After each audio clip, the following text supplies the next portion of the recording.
am still in the sprawling capital of Cairo, tracing back its long history. Aziz takes me to one of the oldest parts in the city.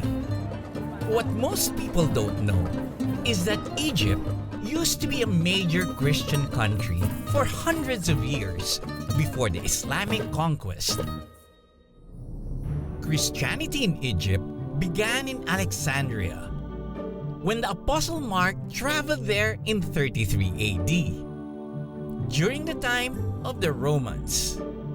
It is also interesting to note that Jesus himself, along with Saint Joseph and Mother Mary, came to Egypt as refugees. Remember when the Roman emperor wanted to have the children killed because of Jesus Christ, the whole family traveled from Jerusalem all the way to Egypt. And this is the route. The red dots are the routes where they traveled. As Christianity spread, churches were built throughout Egypt, and the sites chosen were primarily those that were visited by the Holy Family. We visited the church of Saints Sergius and Bacchus, dating back to the 4th century. The church is of important historical significance in the Coptic Orthodox Church, as it is where patriarchs are elected. But what it is best known for is its links to the Holy Family. This is the actual location of the cave where the Holy Family stayed when they fled Jerusalem. And they stayed here for 3 months. Today, Cairo and most of the country is predominantly Muslim after the invasion of the Arab Muslims in the 7th century. Aziz and I walked to the Islamic part of Old Cairo, a place dominated by buildings of historic significance. In the middle of a busy intersection is an ornate-looking tower. This is called the Sabil, which means giving water to the people. On the top floor is a school, and on the lower floor is where they give water to people traveling in the area. Sabils were quite common at that time, giving travelers a chance to rest from their journey. Architecture then was so delicate that even simple buildings are a work of art. A major religious site is the Mosque of Al-Hakim. Built in the year 928, it has the oldest surviving minarets in the city. It served as a prison for crusaders, a stable for Sultan Saladin, and even as a fortress for Napoleon. Today, it is a quiet place of worship if you visit at the right time. We made our way to the Khan El Khalili Souk, one of the oldest open-air markets in the Middle East. There were 1,000 things to see, touch, and experience. Each little corner was filled with treasures, and tiny alleys are crammed with cafes and carpet sellers. The souk is also a good place to try some traditional Egyptian food.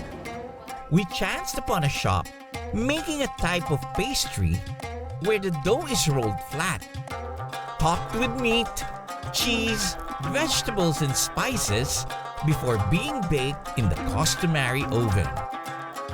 It dates back to the time of the pharaohs, used as an offering to the gods in the temples.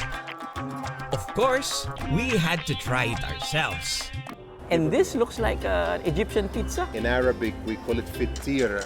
Okay. So we had one, they look similar, but actually the stuffing inside is different. Different. Yeah, we had one of tuna and one for cheese. This is a savory one, and later we will see the dessert. Crispy, you know. I can also feel the spice. Doesn't taste like pizza. No. It's totally different, yeah. Because the dough is very thin. Very nice. Right. It was flaky It crackled with every savory bite. But the best thing is that it also has a sweet version. And this is the best part of the meal. I know that as a Filipinos and Egyptian, yeah, we love this more. Yes. So you can see the filling. Yeah. You know, they had like resin, they had almonds, they had coconut. See, yeah. that's the heaven just hidden underneath. Wow. That's something to die for. Absolutely. And this one, something to be mummified for. I can eat it for breakfast, lunch, and dinner. After a very hearty lunch, it is customary to end the meal with tea or coffee. And maybe something extra. Aziz brings me to a very old coffee shop here in the center of old Egypt. And he teaches me a little bit more of what Egypt is all about with its drinks and Water pipe. water pipe. Egyptians to mingle, we had kind of a lounge bar, but this is the authentic one for Egypt. This coffee shop since 1925, but it was actually inherited from a family before. So it goes back to centuries before. I can get this perfect. Now try to inhale it stronger, more. This is not tobacco, it's an apple leaf. So we had a fruity taste. Okay, you better do it like this way, sorry. I'll show you, okay? Okay, so you don't have to put it You inside. don't have to put it inside. You learn a little bit, that's step one. I'm getting the hang of it. Plus, I take my Turkish coffee.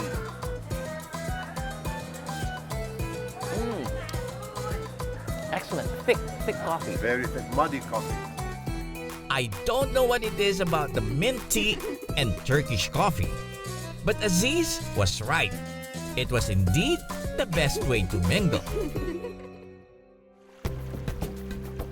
As the sun began to set, Aziz took me to the banks of the Nile to get on board a felucca, a traditional wooden sailing boat. So Aziz, this is the best way to spend a nice afternoon here in Cairo. The felucca is the best way to be around sunset. It's That's very right, relaxing. that's right.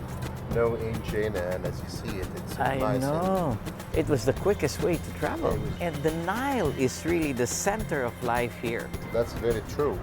If I will mention Egypt, you have to think about the very thing before pyramids and tombs, the Nile. If there is no Nile, no Egypt.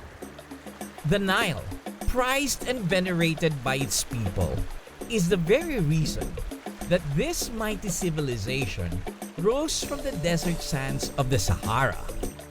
This water highway can also get very busy. Collisions are not uncommon. This is what you call Nile traffic.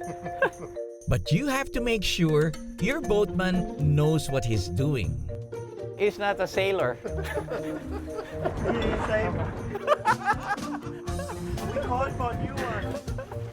I hope they make it back to shore. Save your life!